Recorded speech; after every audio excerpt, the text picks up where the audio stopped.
ना ग्रैमसी को पढ़ना पड़ेगा, एक थिंकर है।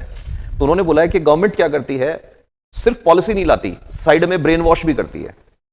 तो ब्रेन वॉश कैसे करती है? मीडिया हाउसेस हैं, नेशनलिज्म है, रिलीजियस इश्यूज हैं, कल्चरल इश्यूज हैं, छोटे मोटे कॉन्फ्लिक्ट करा दो, लड़ा दो, ऐसे कर दो। इसको ऐसे समझो, मैं हमेशा क्लास में बताता हूं, मैं जब बहुत छोटा था और मैं जब आइसक्रीम के लिए रोता था, आइसक्रीम के नाम पे गांव में बर्फ वाली कुल्फी आती थी, कलरफुल।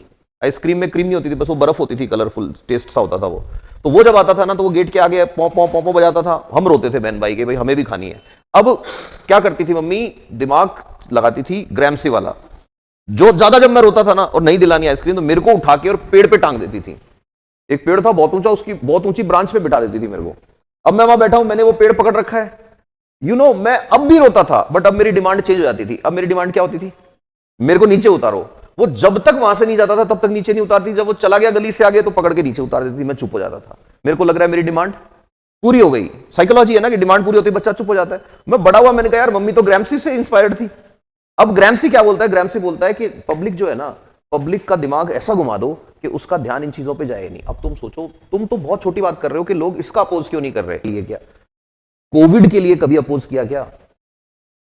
कोविड में जिन लोगों के खुद के फैमिली मेंबर मर गए ना, उन्होंने भी आज तक हिम्मत नहीं की ये क्वेश्चन पूछने की कि ये वायरस आया कहां से, और अगर आया तो उस कंट्री से पूछो जाके। पूरी दुनिया ने नहीं पूछा। पूरी कंट्री में वैक्सीन लगे, यस और नो? पूरी कंट्री के ऊपर क्वेश्चन मार्क आया कि what about your safety, security, health issues, किसी ने क्वेश्चन पूछा क्या? तो ऐसा तब होता है जब people at large are controlled by the people who are media houses. यही हो रहा है आज। तो इसलिए मैं हमेशा बोलता हूं, जब भी कोई काम का इशू आएगा उस टाइम देखना कहीं ना कहीं कोई ना कोई इशू जरूर हो जाएगा ऐसा। जिस दिन ये बंद हो गया उस दिन तो लोग लॉजिकल हो जाएंगे ना।